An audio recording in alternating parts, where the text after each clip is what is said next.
Sadia Khan, she made a video the other day talking about how men who have girlfriends who let them see other women, it's open on the man side and closed on the woman side, that those women are always cheaters. So what they say is the women of men who are cheaters are also cheaters. A man with several other women. It definitely happens. And we see it in the Bible. We see it in all kinds of cultures, all of Islam. What she's saying is patently ridiculous. But the reason why she has to say it is because what I'm guessing is somewhere in her life, someone close to her or her herself was approached by a man stating, hey, you're too busy. You're a boss.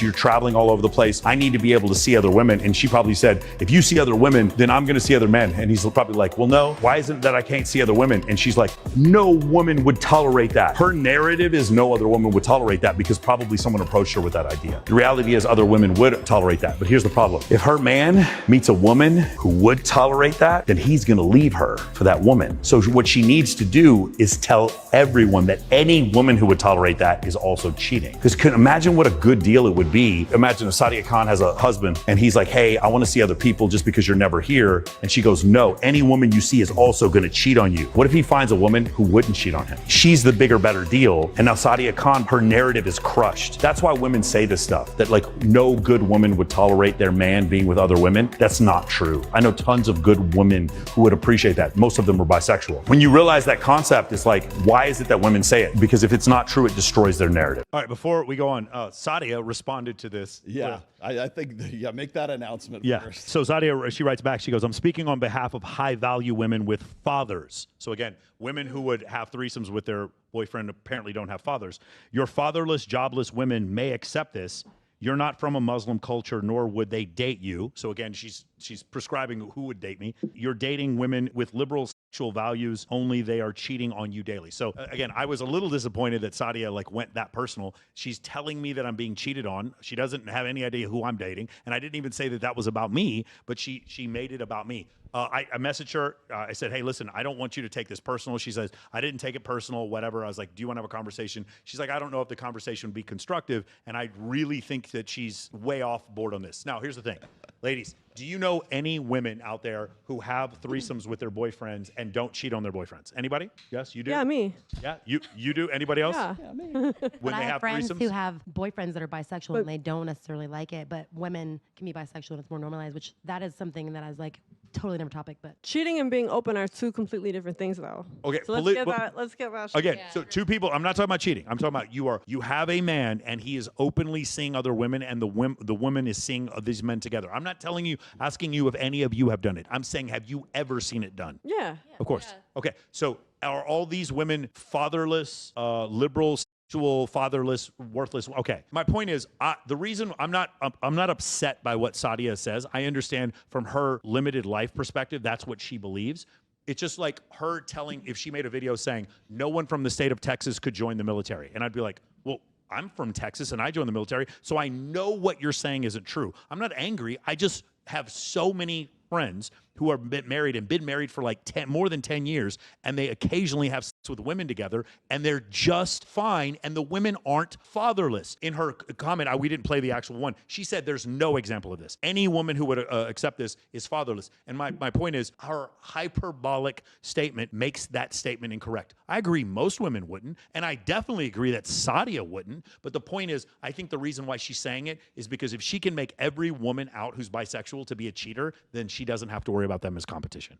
That's what I think. Anybody have anything else to say about it? I just feel like more people need to normalize, instead of it being a threesome with a girl and a girl and a guy and a guy and a girl, and the fact that the guys are dating, Thank you for defining and the that. guys are dating, and the girl, everybody's dating. Like the guy's dating the guy, the girl might be dating another guy, but like I feel like that needs to be way more normalized, because why do bisexual women get all this? Okay, that's not really. That's not. I mean, That's your advocate for something. That's really not my point. My point is, I have a close friend. He knows him, and they're married, and they sleep with women together because she's bisexual, and she does. She has to be into it. It's a different. Yeah. There's a difference between Yes. a guy just doing what he wants to do what he wants, and the wife doesn't like it, and she just stays. Again, but my point is going They back to both this. have to be into All it. of it in Islam, you can have 4 wives. I don't understand Yeah, that's why what she would say say that. Like what she's saying what is do you mean? what I'm saying. It is not. I'm not upset. I'm dispassionately explaining to her that 2 + 2 = 4. What she's saying is not true. There are good women who come from good families who actually have sex with other women and their man at the same time.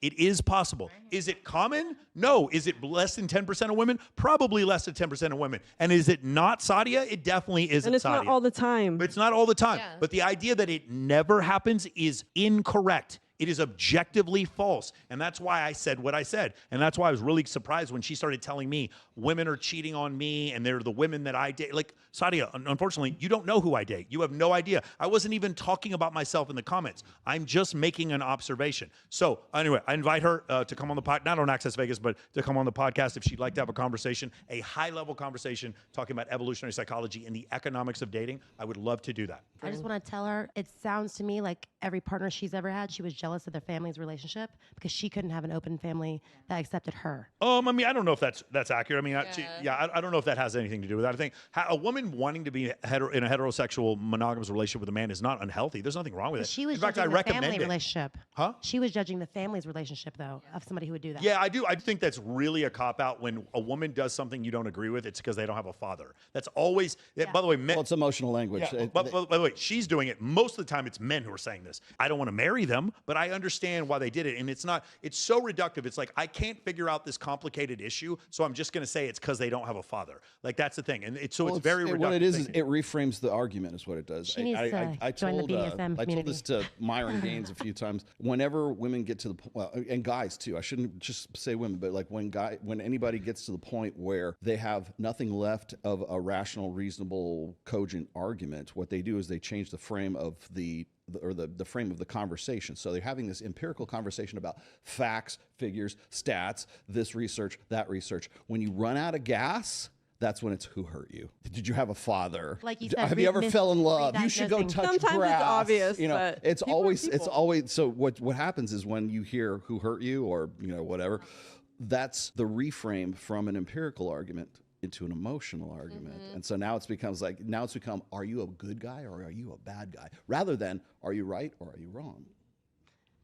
Some people will call that manipulative, but I disagree. Well, yeah, it's manipulative because you basically redefine the outline or the details Change of the the subject. argument. Yeah, you've changed the argument. When someone doesn't agree with you, that doesn't mean that they all have a mental disorder. Like I think Scott Galloway. I think Scott Galloway. Nobody thinks like you. I think Scott Galloway and Richard Reeves are really intelligent guys who don't agree with my beliefs. One of my closest friends is T.C. Fleming, and he is basically a socialist. I don't think he'd mind me calling him that.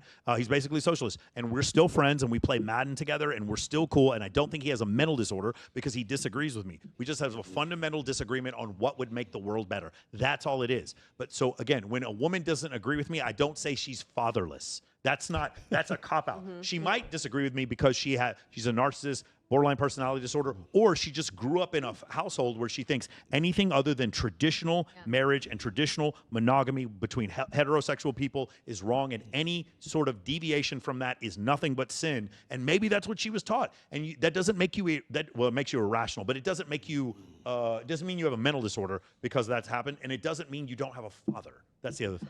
Yeah, people like to do like a red herring fallacy to distract away from the main issue, to make it themselves feel better, like saying, oh, like, it's because you're fatherless, like Sadia said. You're totally missing the point of what's going on, and you're misleading where the conversation is going. Sadia, you missing out, girl. Let me tell you, you just haven't had enough fun. That girl is all hype, man. Yes, I have seen more than maybe 50 examples where a girl, it's like literally her idea to bring women home, and there is a father in their life. Again, it's outside of my reality. Like I can't empathize with a man who's homosexual because I don't find men attractive. I truly, like, I know that it exists, but I can't feel it. I just can't. And for a heterosexual woman who would never want to be with a woman, she can't feel that either. Yeah. So because she can't feel it doesn't mean it doesn't exist. Does that make sense? Mm-hmm. Cool. And sometimes you don't know what you like until you try it. Bingo. So everyone should try at least once.